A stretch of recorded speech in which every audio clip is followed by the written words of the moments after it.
नमस्कार, आप सभी का डिवाइन लिविंग चैनल में स्वागत है।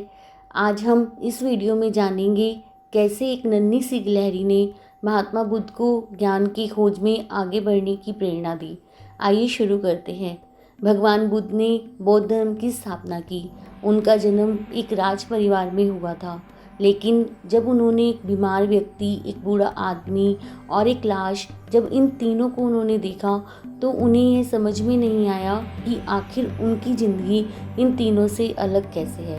उन्होंने उस दिन से पहले तक कभी कोई दुख, दर्द या तकलीफ़ नहीं देखी थी और उस दिन के बाद उनके मन में कई सवाल उठने लगे और उन्हीं सवालों का जवाब ढूंढने के लिए वह राजमहल छोड़कर जंगल की ओर निकल गए। एक राजकुमार जो बचपन से ही शानो शौकत में रहा हो, जिसके एक इशारे पर 100 नौकर नौकरानी उसकी खिदमत में खड़े हों, वह एक सन्यासी बनने चला था और बुद्ध को उस ज्ञान की प्राप्ति भी हुई और आगे चलकर उन्होंने बौद्ध धर्म की स्थापना की। लेकिन इस दौरान एक समय ऐसा भी आया जब बुद्ध ने हार मान ली थी और वह वापस राजमहल लौटना चाहते थे। भगवान बुद्ध ज्ञान प्राप्ति के लिए घोर तप में लगे थे। उन्होंने शरीर को काफ़ी कष्ट दिया, यात्राएं की, घने जंगलों में कठिन साधना की, पर आत्मज्ञान की प्राप्ति नहीं हुई। निराश हो बुद्ध सोचने लगे, इतनी साधना करने के बाद भी मैंने अभी तक कुछ भी प्राप्त नहीं किया, अब आगे क्या कर पाऊंगा। उन्होंने राजमहल लौटने का फैसला किया। कुछ ही क्षणों के बाद उन्हें प्यास लगी। वे थोड़ी दूर स्थित एक झील तक पहुंचे। यहाँ उन्होंने एक दृश्य देखा कि एक नन्ही सी गिलहरी के 2 बच्चे झील में डूब गए।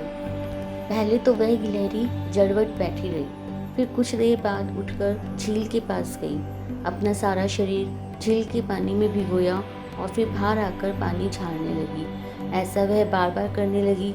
बुद्ध सोचने लगे कि इस गिलहरी का प्रयास कितना मूर्खतापूर्ण है, क्या कभी यह इस झील को सुखा सकेगी। परंतु गिलहरी का यह क्रम लगातार जारी था। बुद्ध को लगा मानो गिलहरी कह रही है कि यह झील कभी खाली होगी या नहीं, यह मैं नहीं जानती, किंतु मैं अपना प्रयास नहीं छोड़ूंगी।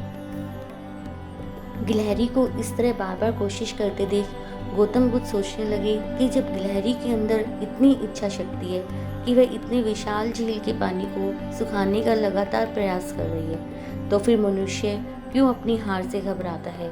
बुद्ध को यह बात समझ में आ गई थी कि उन्हें भी ज्ञान प्राप्त करने की अपनी कोशिश नहीं छोड़नी चाहिए। यह घटना गौतम बुद्ध के लिए प्रेरणा बन गई और एक बार पुनः गौतम बुद्ध अपनी साधना में लग गए और एक दिन बोधि वृक्ष के नीचे उन्हें आत्मज्ञान की प्राप्ति हुई और वे भगवान बुद्ध हो गए। इस छोटी सी कहानी से हमें एक बहुत बड़ी सीख मिलती है। हमें अपने लक्ष्य को प्राप्त किए बगैर हार नहीं माननी चाहिए। हमें तब तक कोशिश करते रहना चाहिए जब तक मंजिल तक ना पहुंच जाएं। अगर हम निरंतर बिना रुके, बिना थके कोशिश करते रहें तो एक दिन हमें हमारी मंजिल जरूर मिलेगी, बिल्कुल उसी तरह जैसे भगवान बुद्ध को उनका ज्ञान मिला था। आज के लिए इतना ही। ओम नमो बुद्धाय।